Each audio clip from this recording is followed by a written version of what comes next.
Hello and welcome. I'm Valerie Paley, Senior Vice President and Sue Ann Weinberg Director of the Patricia D. Klingenstein Library at the New York Historical. I would like to begin by thanking Louise Mirror, our President and CEO, Agnes Shu Tang, Chair of the Board of Trustees, and all of our trustees, in particular, the champions of our library, the late Patricia D. Klingenstein, Sue Ann Weinberg, and Sidney Lapidus.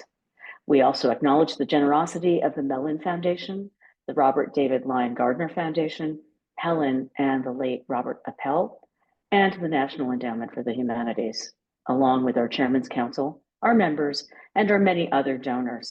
None of the work of the New York Historical is possible without your continued and committed support. The Patricia D. Klingenstein Library at the New York Historical is one of the oldest, most distinguished research libraries in the United States. It holds millions of books, newspapers, maps, manuscripts, prints, photographs, and architectural collections. It is a vital center of research into the history of New York and the nation. Key to that research is the presence of a yearly rotation of scholarly fellows who engage in advancing knowledge as they mine the New York Historical's collections for new ways of interpreting the American past. We are most fortunate to have them in our midst.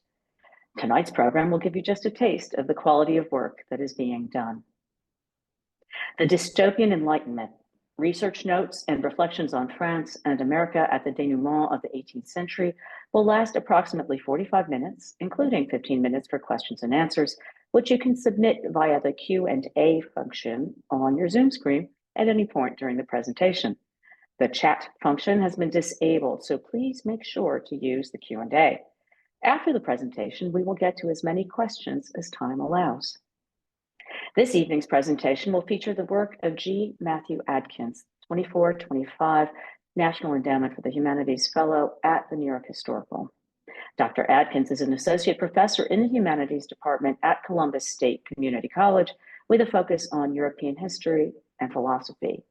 He is the author of The Idea of the Sciences in the French Enlightenment, a Reinterpretation, which traces the development of the idea that the sciences were morally enlightening through an intellectual history of the secrétaire perpétuel of the French Royal Academy of Sciences and their associates from the mid-17th century to the end of the 18th century. He earned his PhD in history from the University of North Carolina at Chapel Hill. And so, welcome, Matt.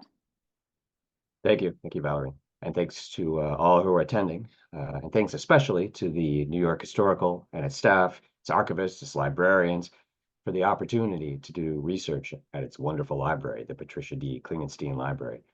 And also thanks once again to Valerie Paley for giving me the opportunity to share some of my work at this venue. I wanted to note first that 2024 was a sort of miracle year for me. In that year, I was promoted to full professor, finally. I received this National Endowment for the Humanities Fellowship at the New York Historical and commenced a year-long sabbatical to engage in the sort of uninterrupted scholarship I haven't enjoyed since I was a graduate student, but without the stress that comes from striving for a job or promotion. I finally had, and have, at least for the moment, what the American labor scholar Stanley Aronowitz, formerly of CUNY, called the last good job in America. Well, okay then. So tell us about your research and in particular, how Ohio fits into it. Sure. So as you noted in the introduction, my research has focused most of my career on the 18th century French Enlightenment, but I've grown increasingly interested in the history of Ohio, where I've lived the past 20 years. So I decided to use the French involvement in Ohio history as my entry point. And I named my project the Dystopian Enlightenment because I wanted to explore the darker aspects of the late 18th century. These interests ultimately led me to the Scioto affair, the shady land debt speculation scheme associated with the settlement of the Old Northwest Territory, mostly Ohio, in the late 18th century, the subsequent defrauding of the French settlers, and the bankruptcy of the scheme's chief organizers in New York City. Kind of like the Lehman Brothers scandal in scale, it was a transatlantic, high-risk, high-gain business deal involving high-flying financiers whose pursuit of profit rarely appears to have been hindered by scruples or ethics. And not because these people were particularly bad, but because the conditions of the time tempted them, prompted them, and sometimes even forced them to it. And Ryan, could you go to slide 2 if the PowerPoint's available? Oh, so the next one. So I just thought I would share So, this. This is the first map of Ohio made by Thomas Hutchins, who was the very first geographer of the United States in 1787. And it shows in the lower section along the Ohio River the territory that the Ohio Company initially planned to create the first American settlement in Ohio. okay, but first, you call this the dystopian Enlightenment. Why? So yeah, I'm aware of the presentism of my approach. So when I was young and optimistic, I studied the utopian ideas of the past in a bright, shiny world, and that was the book that you mentioned. Now I study the compromised, criminal, and unethical actions of people struggling to make it or make it big in a dark dystopian era, perhaps because I'm depressed and even oppressed by our current dystopia. And in fact, I've come to think that we live in our own contemporary dystopian enlightenment, a time when unleashed broligarchs are seeking to remake the world according to their own sci-fi induced fever dream of tech authoritarianism, unrestrained by any sense of history or moral discipline. And I note that last Sunday, Jill Lepore at Harvard uh, discussed her study of Elon Musk's grandfather, who was involved in a political movement called technocracy. So, Well, but let's get back to the Scioto. It's not Scioto. It's spelled Yoda. Scioto. Scioto Company, and one Jacques Pierre Brissot, who figures really prominently in your project. Right. So when I walked into the New York Historical Library last fall to examine the Scioto Company records, I was in a fairly dark mood about the whole thing. That's why I had named it the Dystopian Enlightenment. And after casting about in the collections for a while, I decided to begin my writing with the rather tragic story of a Frenchman named Jacques-Pierre Brissot, who's not generally seen in the historiography as a central figure in the Scioto affair, though he was involved. And I could have commenced with any number of scoundrels, high flyers, adventurers, gamblers who were involved. But whereas I knew relatively little about these other characters and liked even less about what I did know, I've long had a sympathy for Brissot. So despite his pretensions to being a writer and reformer, Brissot was at best a mediocrity with nothing very interesting to say, and in that way, at least, somewhat easier to identify with. He was eager, however, to escape his lowly origins. His father had been a caterer in the town of Chartres. As a result, Brissot had something to prove and was forever on the make. He was a hack journalist, a Grub Street author, a smuggler of illegal pamphlets, a flunky for a less than scrupulous 18th century finance bro, and to top it off, he was in the pay of the French secret police from 1784 to 1789. Before that, according to his friends, he rarely had more than 6 francs to jingle in his pocket. Through constant enterprise and a willingness to compromise whatever principles might have interfered, Brissot did begin to have some success beginning in 1789. He was elected to the Estates General with the help of his patron, the wealthy but cruel Swiss financier Etienne Clavière, who always expected a return on his outlays. When the revolution began, Brissot joined the Jacobin Club as an outspoken radical, warmonger, and finance reformer, and was elected to the Legislative Assembly in 1791.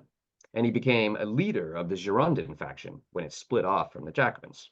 Oh, and Ryan, could you go to the third slide? Just to get an image here. So this is a political cartoon for the time, and Brissot is kneeling and handing a 100-livre note to a fellow called the assignat man. The assignat was the Revolutionary era paper currency. And what I find amusing about this is that he also has a note in his other hand that says "Je brissote," which is French for "I break," a pun on his name. So he became a leader of the Girondin faction, and this final bit of ambition proved fatal because it ultimately led to his arrest and show trial when the Jacobins purged the National Assembly of their enemies in the summer of 1793.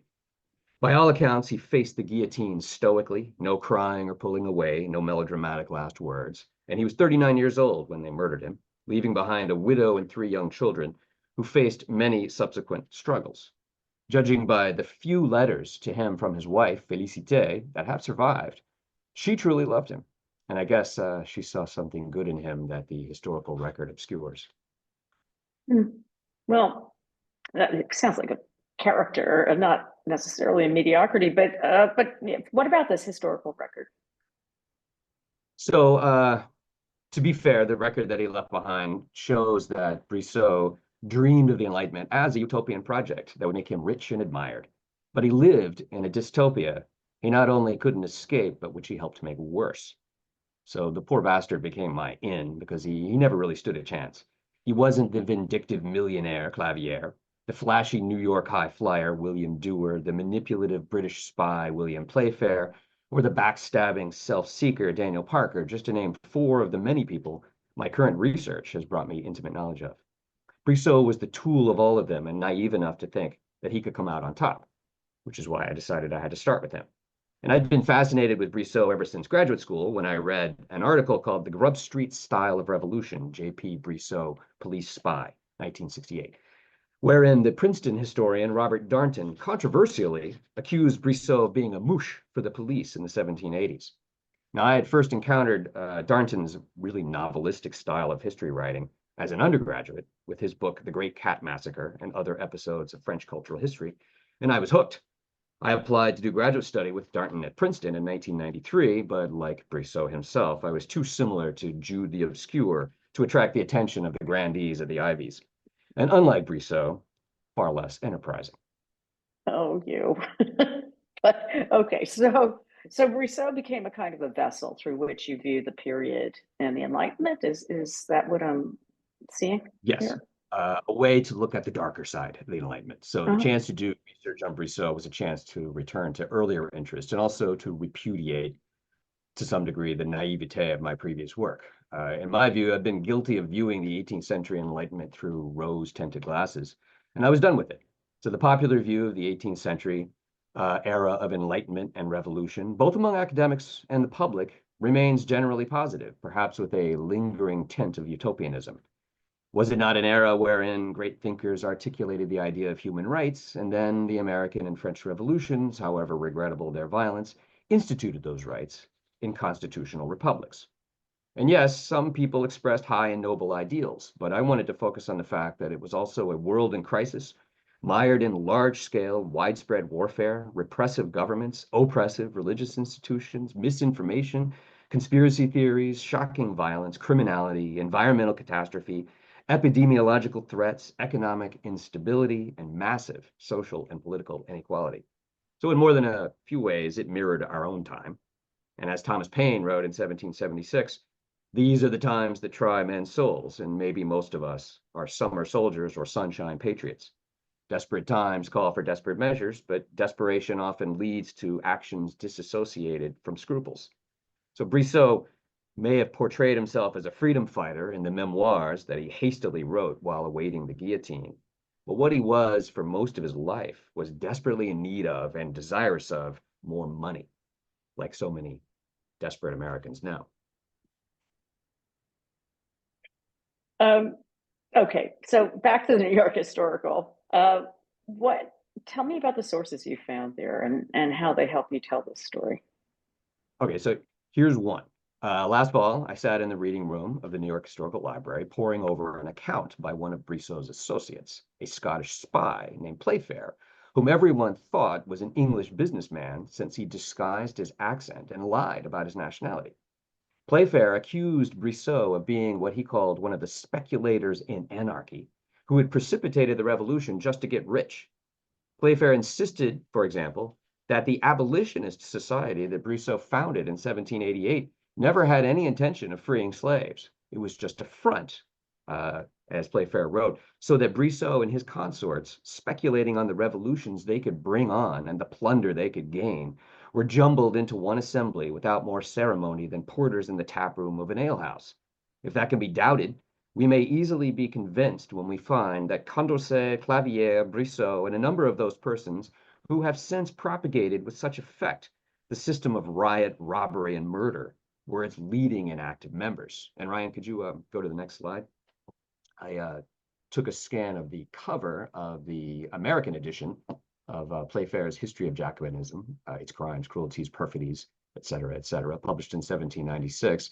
And one of the things I find amusing about the American edition is it has an appendix by a fellow calling himself Peter Porcupine, containing a history of the American Jacobins, commonly denominated Democrats. Now, he was referring to the Democratic Republican Party of Thomas Jefferson, and obviously highly opposed to it. So, as you can see, from this source, Playfair was a highly biased source. But the mention of Condorcet brought me up short. I'd always been willing to believe that Brissot and Clavière were corrupt. And I'd even found a letter in the New York Historical Archives where Brissot admitted that the revolution would be good for business. And Brian, if you can go to the next slide. I took a scan of the first page of that letter. I think where he admits the revolution would be good for business is on the second page, but here's the first page, and you'll note that Brissot wrote in fluent English. So he was, in that way, quite a transnational fellow. But I had written a book about Condorcet, and I had always presented him as one of the good guys. And when I read this, I thought, well, is he? I'm not really sure. It's ironic, by the way, that the French word for a police spy was mouche, which means in French a fly, because Brissot was a fly caught in a spider's web. When the police arrested him in 1784 on suspicion of writing and distributing libelles, which is libelous pamphlets, against the French crown, he was about 30,000 livres in debt from various harebrained schemes at a time when 1,500 livres would keep a family modestly for a year. So the police let him go after he sang like a canary and agreed to work for them. They weren't going to keep him out of debtor's prison, however. That favor Clavière performed on condition that Brissot join his other flunky, the dissolute Comte de Mirabeau, writing pamphlets to manipulate the stock market in Clavière's favor. Brissot, of course, had no choice. To make it worse, fully aware of Clavière's gig, the police secretly forced Brissot and Mirabeau to write anonymous pamphlets contradicting what they wrote for Clavière. This is so fascinating, almost cinematic, about these two desperate men. How extraordinary. Yeah, they really do need to make a film out of this. And in my view, and write this book, it's a classic dystopian situation. You have two desperate men pretending to be virtuous, reform-minded intellectuals on the one hand, and probably believing it, while on the other hand, they're working the corrupt underworld of finance for a sweet-talking but cruel boss, and at the same time working against that very same world and boss, and even against their own work, for the authorities of a despotic regime that they would later help to overthrow, accidentally precipitating a much worse totalitarian nightmare regime of bloody violence and terror that would kill them and end in a military dictatorship waging war across all of Europe. All right, so you're taking us pretty far afield now, but so where does Ohio? Let's get back to Ohio. Where does that fit in?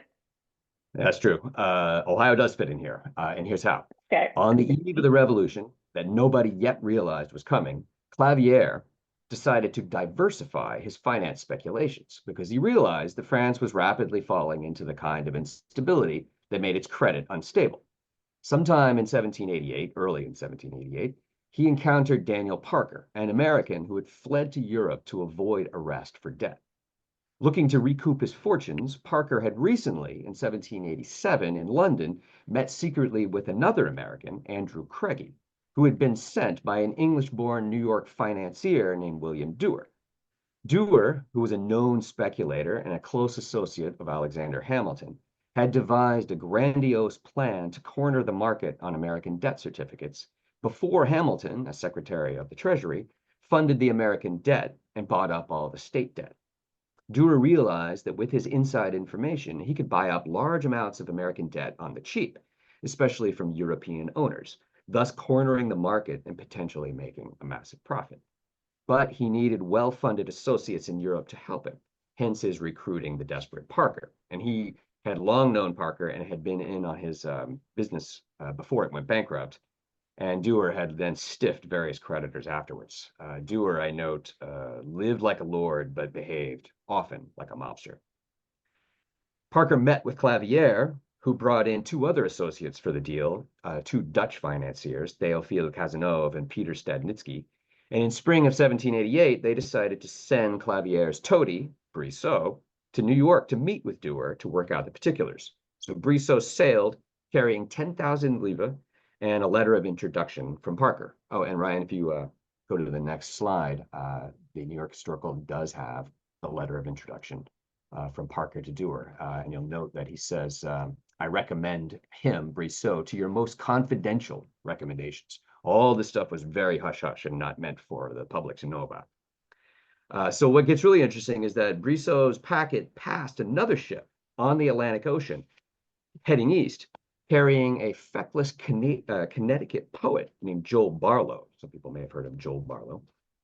While Parker was busily seeking out European partners for his credit purchase, Dewar was seeking opportunities to aggrandize the deal.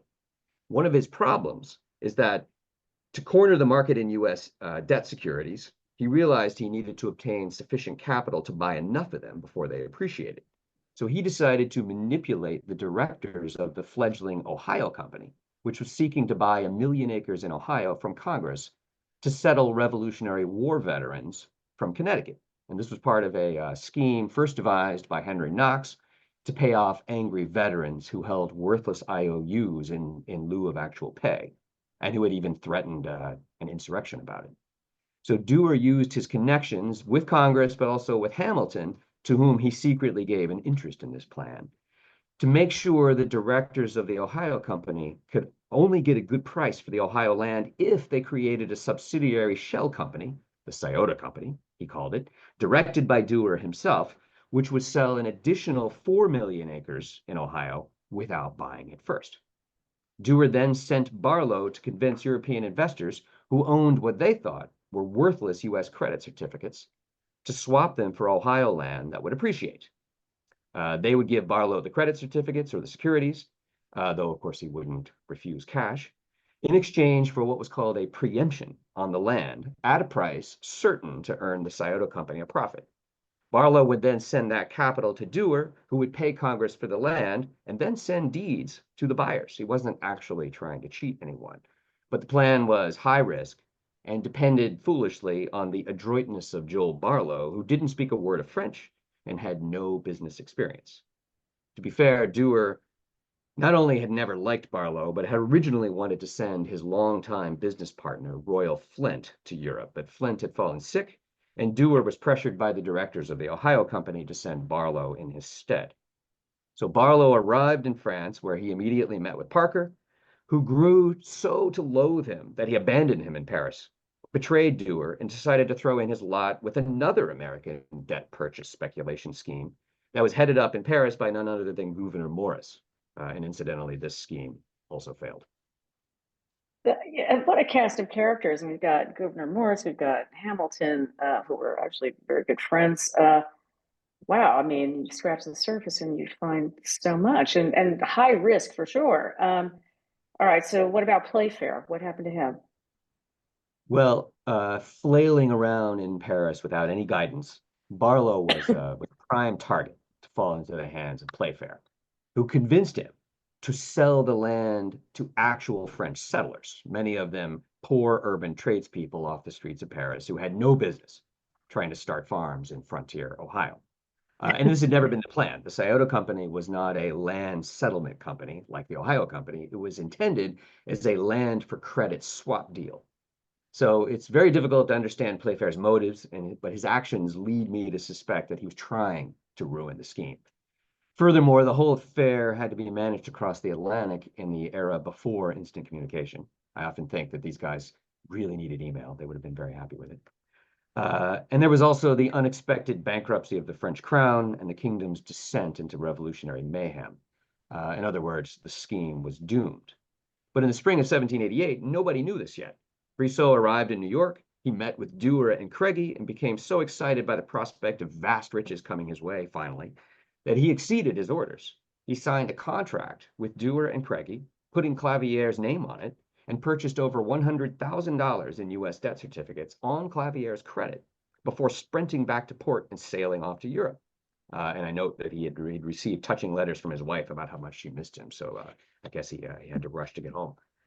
So what's really cool is the receipt for Brissot's purchase is in the archives of the New York Public Library, because New York was the capital in 1788, and the Treasury Department records from that time remain there.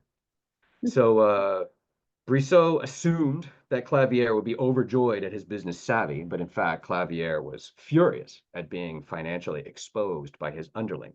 And Brissot had to work double tides to straighten out the whole mess. And there are many letters in the New York Historical Society's collections between Dewar, Craigie, Brissot, and Clavière as they wrangle over this affair. And Brian, could you go to the next slide? So I was able to use the archives of the New York Public Library, and this is the actual receipt signed by the notary public of New York at the time, John Wilkes. I don't know if he's a ancestor of John Wilkes Booth, but he turns up a lot in legal documents in New York at the time, and he refers to Jacques-Pierre Brissot in English as James Peter Brissot on the second page of this. It's a very interesting stuff. It's truly a fascinating story. And by the way, to our audience, we will be opening up to Q&A in a few minutes. So please start putting your questions if you have any in the Q&A function. So Matt, in the end, what happened? So long story short, the land credit deal went south, predictably, partially ruined by the machinations of Playfair, who either tanked it intentionally as a form of economic espionage. And I really like this explanation, but unfortunately can't find any direct proof. Or he precipitated its failure accidentally. Either way, the French settlers who came to Ohio found themselves defrauded. They didn't own anything. Dewar and Craigie both went bankrupt. Dewar ultimately died in debtor's prison, and Craigie had to shut himself up in his house for the rest of his life because he would have been arrested as soon as he set foot outside. Parker never returned to America. Clavière, for his part, washed his hands of the whole affair and devoted himself to other high-risk speculations. But eventually, the terror came for him, and he slit his own throat rather than face the guillotine. Brissot eventually did denounce the Parisian side of the Scioto Company as a con job, but since he was still under contract with Dewar and Craigie, he continued to promote both the buying and settling of land in America. So when the terror occurred, his enemies accused him of having been a police spy and of working for foreign agents, and it was useless for him to protest that he'd only been their dupe and their minion. Oh, God. Well, this is a very complicated story that you've unearthed, and I'm trying to follow it, and it is cinematic. It's fascinating. Lots of characters here, and I wonder, who's your favorite? Well, Brissot is my favorite, but the most cinematic part of the story is definitely Playfair's, and I'm not the first to consider him a spy. I'm just totally persuaded of it. According to his own unpublished memoirs, Playfair persuaded Brissot to obtain him and one of his shadowy British associates known only as Moore, M-O-O-R-E. Playfair, by the way, had many shadowy associates, and some of them were clearly criminal. But he convinced Brissot to obtain passports for him and Moore to get through border security in the late summer of 1792.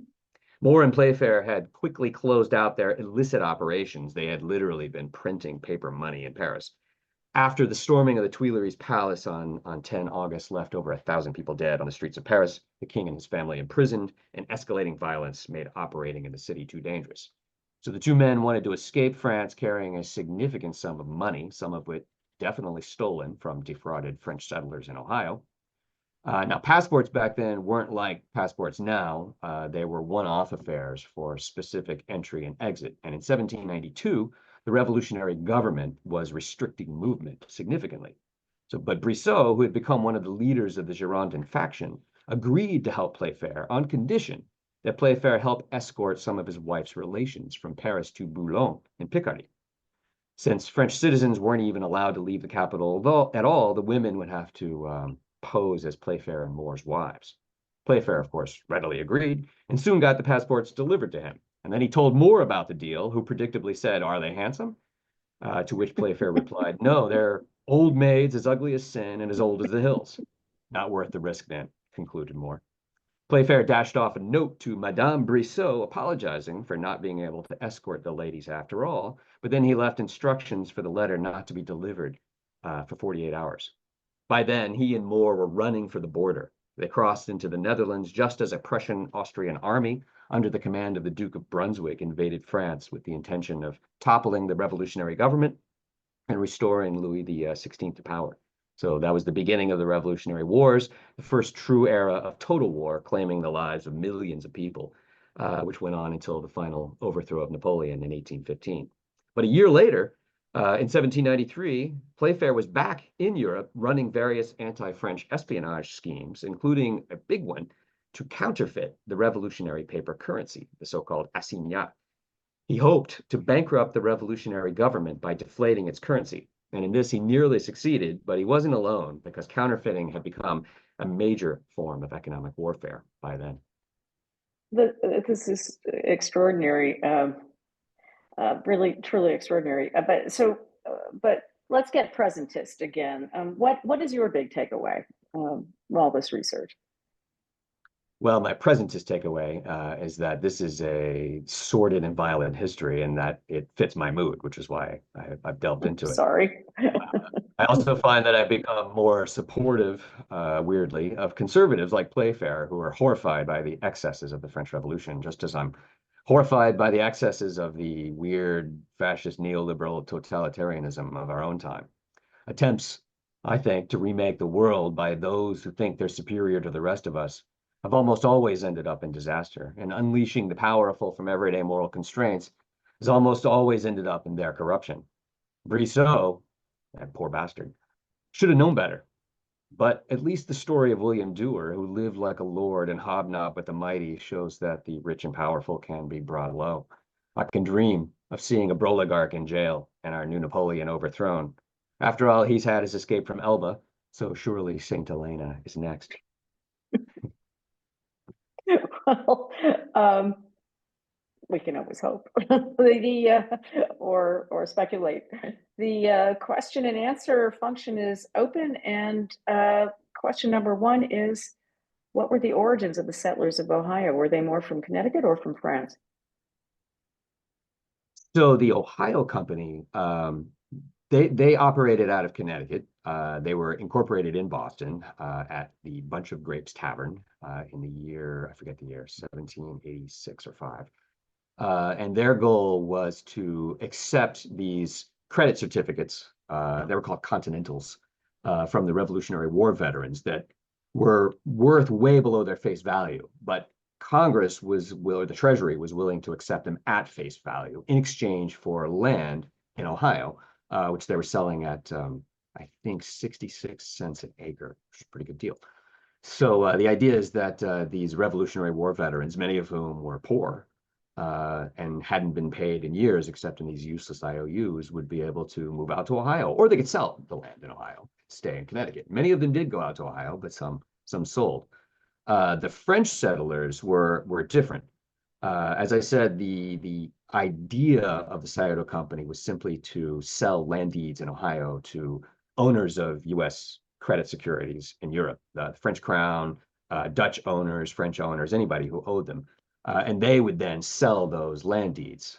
It was a total foobar that you began to get people off the streets of Paris and people who were just trying to escape the mayhem of the revolution. And they had been convinced by people like Playfair and Barlow, who went along with the idea to head out to Ohio, where they were told it was a beautiful climate and it was very peaceful, and they'd be able to start nice farms and have Americans for neighbors. They weren't told the truth, which is that Ohio was the most dangerous place in all of North America in 1788. How so? Why was it the most dangerous place? Well, the Ohio Territory had been, or the whole Northwest Territory, had been handed over legally to the Americans with the Treaty of Paris in 1783. But the British hadn't really given up territory. They had remained in Detroit, and they did not want American settlers or American military forces to cross the Allegheny Mountains and move into Ohio. And the Native Americans, the Shawnee and the Miami especially, also didn't want Americans coming in. And they were very happy to accept weapons from the British to engage in a war against American settlers and American very limited American military forces in the Northwest Territory. So they engaged in raids and scalping and violence and kidnapping and all that kind of stuff. It was, I gotta say, probably the most dangerous place because you had natives being armed by the British who were in effect waging a proxy war against the Americans, even though they were technically at peace. Mm-hmm. Fascinating. Okay, so let's go to the French Revolution. Can you speak further? This is another question. Speak further on how the events in Ohio and in New York influenced the French Revolution. I mean, you've already sort of answered that, but more specifically, how so? Sure. Well, actually, it was very complicated. When the revolution began and France was bankrupt, and the revolutionary government actually took on the debt of the monarchy. They didn't repudiate it, but they knew that there was widespread famine. The economy was in really bad shape, and a lot of the revolutionary leaders, including people like Brissot, really thought that it would be great to get a bunch of French people, especially poor French people, out of France because they simply couldn't feed them. And they thought, we'll get them off to America. But they didn't say so openly. They only said so, under the table or whispered it. Openly, the Scioto affair became very much a bad event. There was initially this what the French called a Scioto mania, a Scioto mania, where a lot of people thought, "Oh, this is great! I'm going to go to France or go to Ohio." So they bought land and they got off, took ship to Alexandria, Virginia, where they found out that they'd been defrauded and didn't have any land, and that Ohio was dangerous, and that it was really long way from the port cities, and that they were told that Ohio was filled with dangerous savages, is what they called them, as well as bears, dragons, snakes, and all kinds of monsters. So Yeah, when the word of dragons this in particular. when word of this got back to France, many people published, they denounced the whole thing and said, the Americans are just cheating us. And this was very embarrassing, by the way, to Hamilton as well as George Washington, who knew all about it.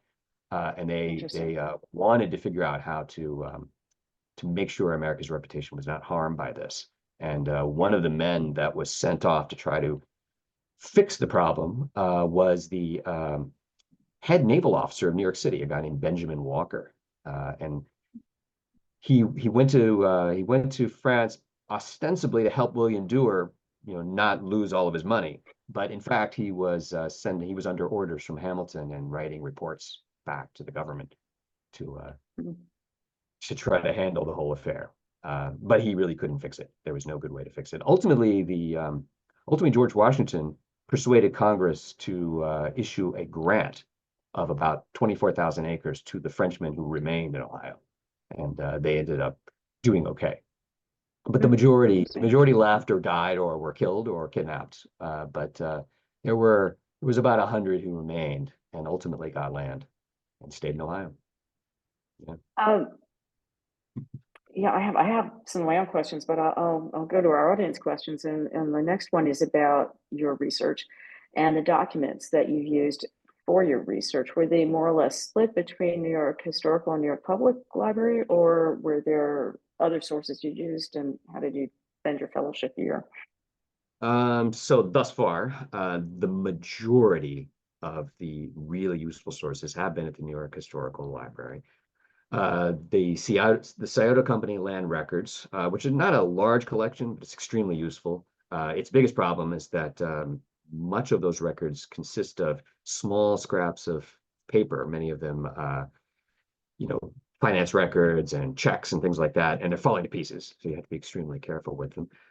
William Dewar, who died in New York, and then his son became a famous New York City judge. His papers are at the New York Historical, and there's forget how many boxes, 12 boxes. There's a huge amount of material, and much of it's extremely useful. Let's see, Rufus King papers. Rufus King is one of the founding fathers. He was a New Yorker, and he did a lot of talk. So he's been useful for finding out what's going on in Congress, and his papers are mostly at the New York Historical Society. The New York Public Library has also been useful. Joel Barlow has papers there that I've looked at. Benjamin Walker's papers are there. They're not very extensive, but they are there. I've also done research at the Cincinnati Historical Society. where there's a collection called the Gallipolis Papers. The city that the French founded in France, or in Ohio, they named Gallipoli, which is the city of the Gauls. Now it is called Gallipolis in American Ohio English. But there was a collection created in Cincinnati by a historian who died before he could publish any of his work back in the 19th century. And a lot of it's very useful. A lot of transcriptions, a lot of secondary research, and he also collected a good many of the deeds that the French settlers carried with them that were worthless. So they came to America saying, "Oh, I have this piece of paper that says I own land in Ohio." And they had to be told that, in fact, they didn't own any land, and the money to pay for that land had never crossed the Atlantic and had disappeared, probably into the pockets of William Playfair. I also did some Oh, research at the Ohio. It's called the Ohio History Connection, the Ohio Historical Society in Columbus. Very small, but a few letters of Playfair are there. oh, fascinating. And I should know the answer to this because I was, somewhat involved in awarding you this fellowship, although a wonderful panel of scholars just found this to be such a worthy project. But are there any other books about this affair, this story, these characters in conversation with one another? Yeah, there's a good many, and many historians have delved into the records at the New York Historical. There is probably, let's see, one of the earliest works was actually written by a man who refers to himself as E.C. Dawes. His first name is Ephraim Cutler Dawes, and he was the great grandson of Manasseh Cutler, who was one of the directors of the Ohio Company.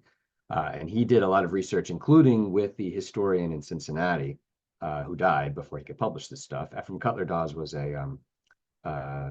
he was a Union soldier during the Civil War and had his jaw shot, and then spent his later life both as a businessman and as a historian. So his sources have been really useful to look at. Recently, one of the best histories was by a Stanford-trained CIA officer.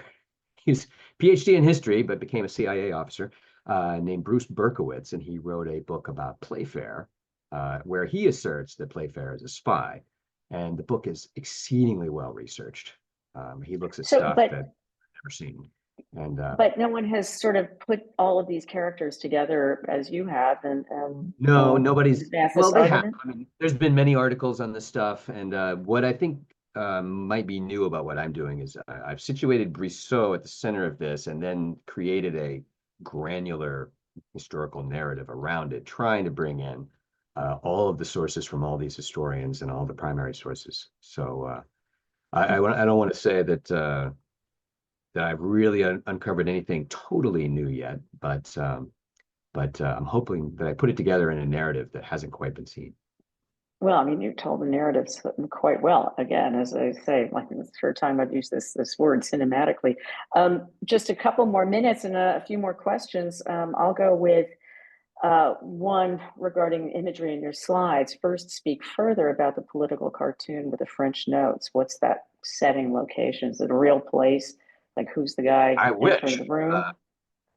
That one I actually found on the Harvard Library's website when I was just doing a search for anything about Brissot.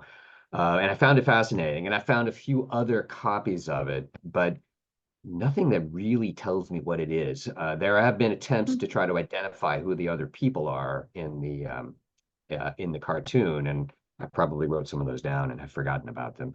But the cartoon had no other information on it. Some people have referred to the cartoon as the Assignat Man, because you have a guy in the middle who is wearing an outfit that is made out of these bits of paper currency. Brissot was one of the advocates of moving France to a paper currency because there was really no way to get them out of their financial crisis without doing that. And ultimately, as I said, it didn't work because paper currency was way too easy to counterfeit. And enemies of the revolution, émigrés who fled, the British, all started trying to flood France with counterfeit assignats in an effort to deflate its value and ultimately forced the revolutionary government into another bankruptcy, which they thought would end the revolution without violence. And that was actually Playfair's idea. He hated the revolution, but he wanted it to end without, he liked France. He wanted it to end without violence. And he thought that if the government went bankrupt, they couldn't pay their soldiers and they would surrender. But the French didn't do that. No. We're almost out of time, but there's one question. Obviously, our viewers are very close viewers of your slides. And here is another question about, is the Falmouth that's referenced in the Brousseau letter to George dated 15 January, Falmouth Mass? And if so, then this story extends all the way into Cape Cod. Is it that Falmouth or is it another Falmouth? It is Falmouth, Great Britain. So when Brousseau landed he sailed by packet from Le Havre in Normandy to Boston, where he met with Andrew Craigie. Then he traveled with Craigie to New York City and met with William Dewar, signed a contract, did his various activities. And then he took ship from New York back to Falmouth, UK. Well, it was Great Britain at the time. Falmouth, I guess, is near Cornwall. And he went from there to London, where he met with Daniel Parker, and then he and Daniel Parker took ship from Dover to back to Normandy. So, well, wouldn't that have been great to include he Massachusetts? said that the trip was 21 story. days, miserable weather, and he was seasick the entire time. So, This is so funny. There are a lot of wonderful questions that are coming up, but I'm afraid we are out of time. Any parting thoughts or comments, Matt? no, other than, thank you very much for letting me share my work here. I appreciate it. It an absolute pleasure, and wonderful to hear this story and this sort of scope and narrative. Really looking forward to reading the book when it comes out. So Thank you. I do want to thank you, Matt Adkins, for being with us today. And for the rest of you, please sign up for our mailing list and follow us at nyhistory.org to get the latest on upcoming fellows talks like this one. Finally, the New York Historical is currently open Tuesday through Sunday. You can reserve your timed entry museum tickets on our website. And we hope to see you on Central Park West to view the exhibitions Real Clothes, Real Lives, 200 Years of What Women Wore, the Smith College Historic Clothing Collection, and Pets in the City, Pets, P-E-T-S, which closes actually very soon, in addition to our numerous other offerings. Again, thank you and have a great night. Thank you.